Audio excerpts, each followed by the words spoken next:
चलिए आज रामायण के उस मोड़ पर चलते हैं जिसने पूरी कहानी की दिशा ही बदल दी।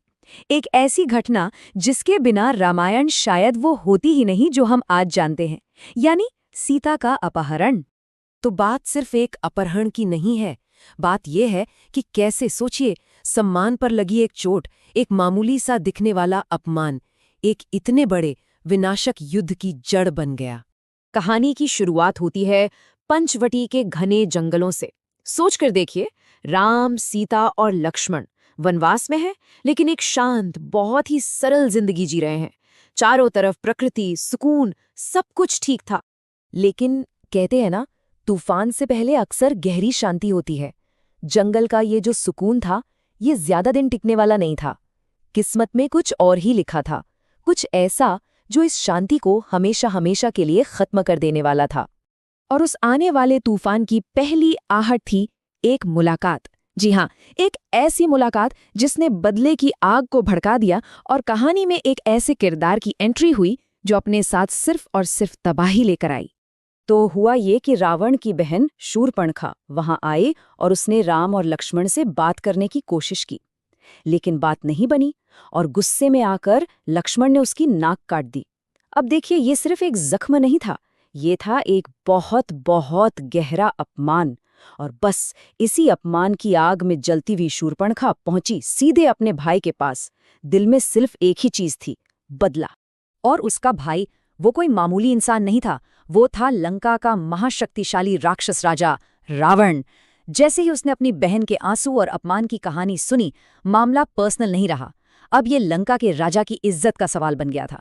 रावण ने तय कर लिया कि इस अपमान का बदला तो लिया जाएगा, और ये कोई छोटा मोटा बदला नहीं होगा।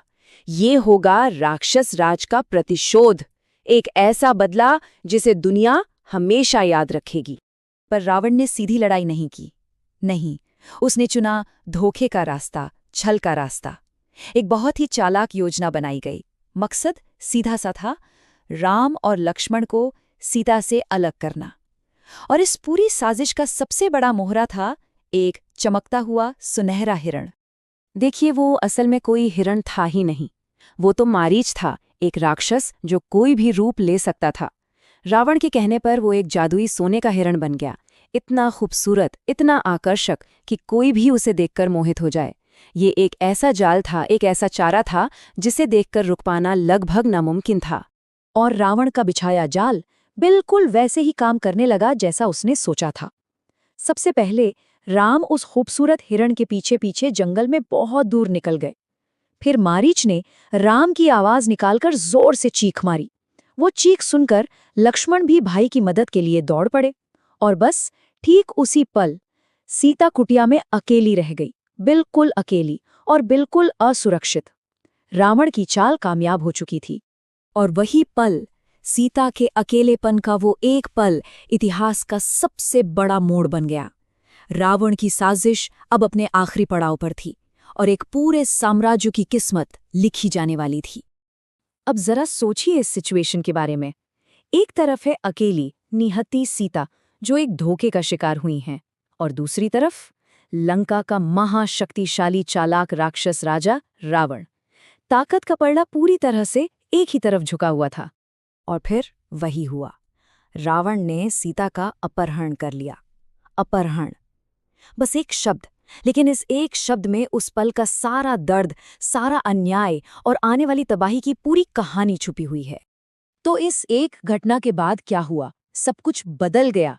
सीता को समुद्र के पार रावण के राज्य लंका ले जाया गया। फिर शुरू हुई राम की अपनी सीता को ढूंढने की एक बहुत लंबी और मुश्किल यात्रा।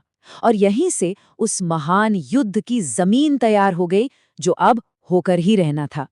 तो ये पूरी कहानी हमें एक बहुत बड़े सवाल पर लाकर छोड़ देती है कि जब सम्मान और बदले के लिए देवता और राक्षस जैसी बड़ी बड़ी ताकतें आपस में टकराती हैं, तो इस टकराव की सबसे बड़ी, सबसे असली कीमत आखिर कौन चुकाता है?